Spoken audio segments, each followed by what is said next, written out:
Deportiva y con swing. Deportiva y con swing. La factoría del deporte desde New York para ti. Es una máquina. Es una máquina Pensada para ti. pensada para ti. Número uno en las redes, dale like y compartir. Con informaciones importantes siempre frescas. Y con entrevistas que te ponen de cabeza. Lo mejor del deporte lo encontrarás aquí.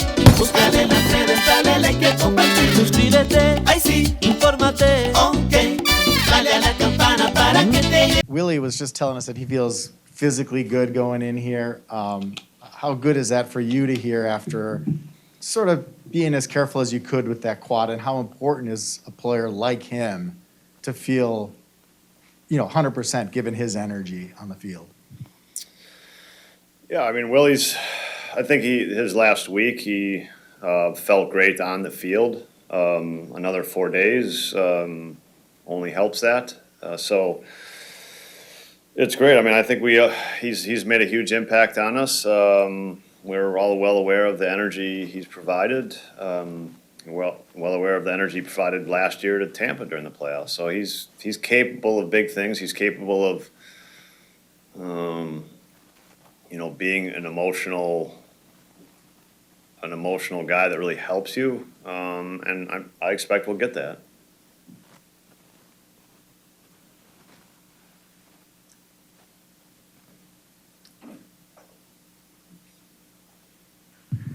Craig, when you guys lost DJ to the Reds and Chris Hook was named pitching coach, he heard a lot of, oh my goodness, how's he going to replace DJ? You don't hear that a few years later, if we stopped hearing that a long time ago. Well, how did it go for you, as manager, and getting to know Chris Hook and seeing how he helped your staff? Yeah, I mean, I think Chris has become a really, really good pitching coach and one of the top pitching minds in the league right now. He's got a really unique skill set of a great ability to understand data, understand pitch shapes, understand everything that's kind of being thrown at him, and then being able to translate it to pitchers in a way that they really love and really like and really understand how to use it to make them better. And that's a gift. It's a talent, maybe is a better way to say it, because it's something that he's worked hard on developing. But he's good at it, and so he's I think really, that what he's shown you in this area makes him a great pitching coach, and it makes him the perfect pitching coach for this organization.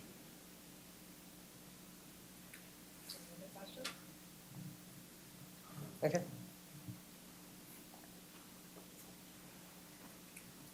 Craig, in the years you played here, and maybe even your years going back to growing up here, the Brewers tried really hard to churn out great pitching and didn't always do it. Without giving away all the organization's secrets, what do you think the Brewers have done better in terms of getting guys like Burns, Woodruff, Peralta up here?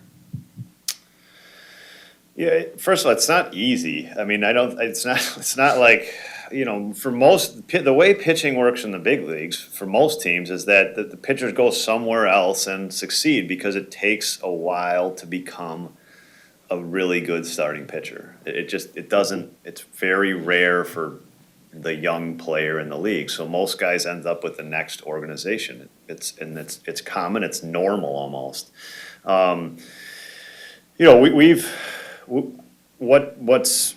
It's the special group of players that we have more than anything.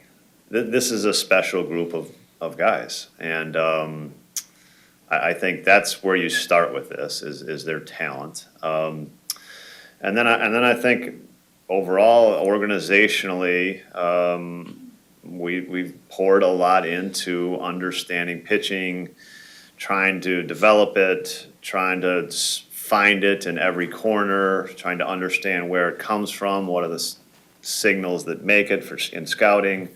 And it's been exhaustive, and you just keep doing that, and it ends up in a process where you kind of just stack a couple of good decisions on top of each other, along with some really talented players, and you end up in a spot where you've got some homegrown guys, but the homegrown part of it is, this is where this group of guys kind of came in. And we're really fortunate from that perspective. There's a little fortune, I think, in that perspective and kind of how they've all lined up. Brad and Beth. Craig, fourth year in a row as manager for you in the postseason, and you've been in some of the biggest moments as a player that you could be in. What have you learned over the years to kind of, the night before you get things started, to just check your emotions, set the tone for the team? What do you do in the next 12 to 24 hours?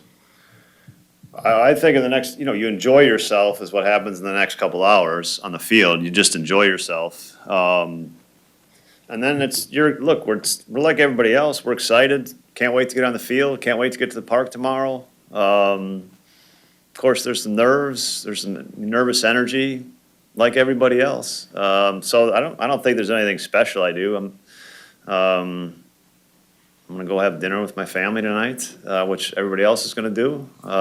So we don't have any special programs like that, and we're looking forward to it. You play all year and you work hard, and it's for these games. These are the most fun games for these guys to play in, and that's because of what the fans bring to it, and it's the atmosphere around it. They're incredible atmospheres to play in, and so it's a night of anticipation and a day of anticipation today. To the right.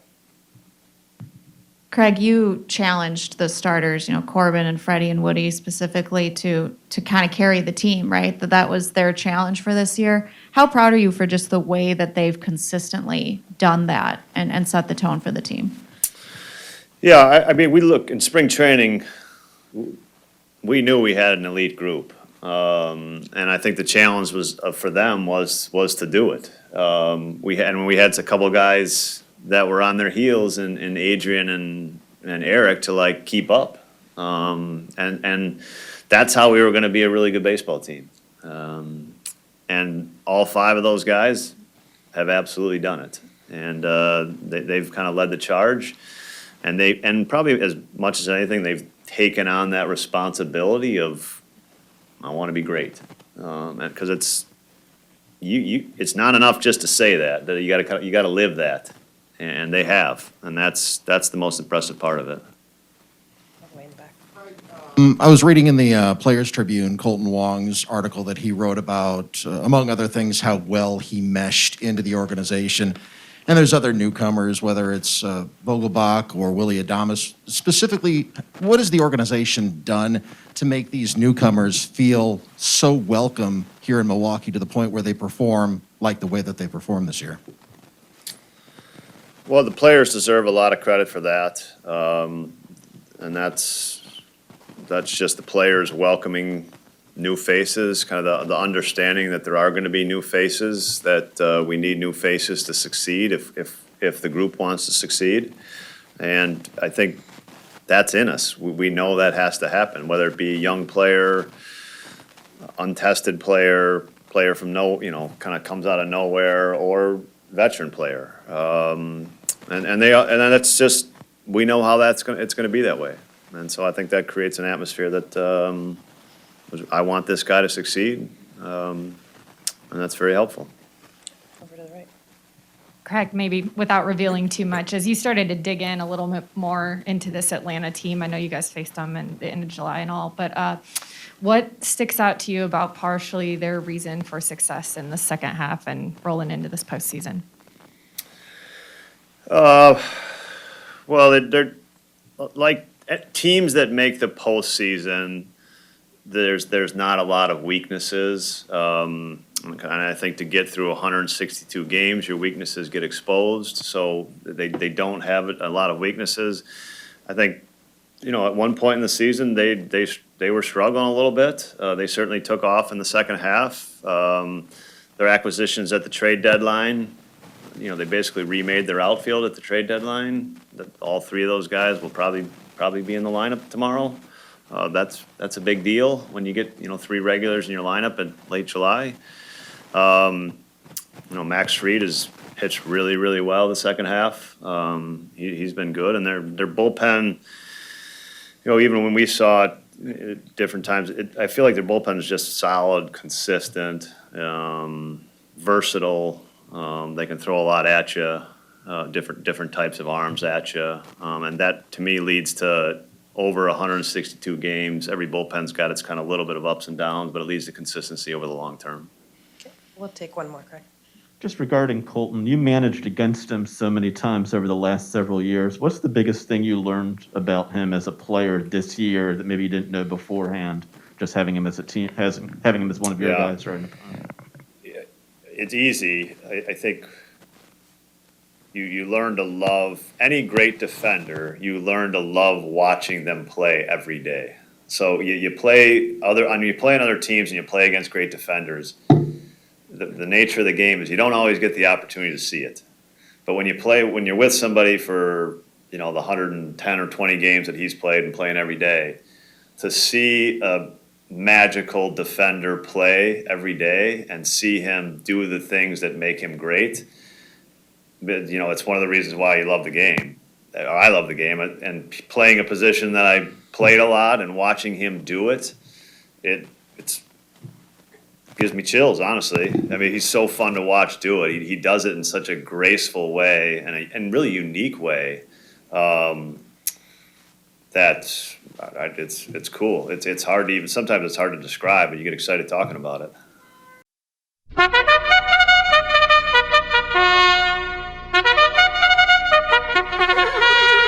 Atención fanáticos del Perlantillada, llegando ya la carrera estelar entre los programas deportivos. En la casilla número 1, Héctor Gómez. Le sigue en la casilla número 2, Tenchi Rodríguez. En la casilla número 3, Franklin Mirabal. Y en la casilla número 4, la máquina deportiva de Odiel Batista. Todo listo, fanático, a correr, fanático, sale a la delantera, Héctor Gómez, seguido por Franklin Mirabal, Franklin Mirabal, llegando casi al segundo lugar, la máquina deportiva de Odiel Batista, cuidado que Tenchi Rodríguez está en segundo lugar, apretando, se adueña del tercer lugar, Franklin Mirabal, seguido por Héctor Gómez, que está puntica, caco, con Franklin Mirabal, Tenchi Rodríguez está perdiendo velocidad, la máquina deportiva ya está en segundo lugar, ampliando, ya llegando a la curva de la Paraguay, la máquina deportiva, Franklin Mirabal, la máquina deportiva, Franklin Mirabal está caco, llegando a la recta final, Franklin Mirabal está por sacar la delantera, pero Odiel Batista no se lo permite, la máquina deportiva, Odiel Batista, Franklin Mirabal,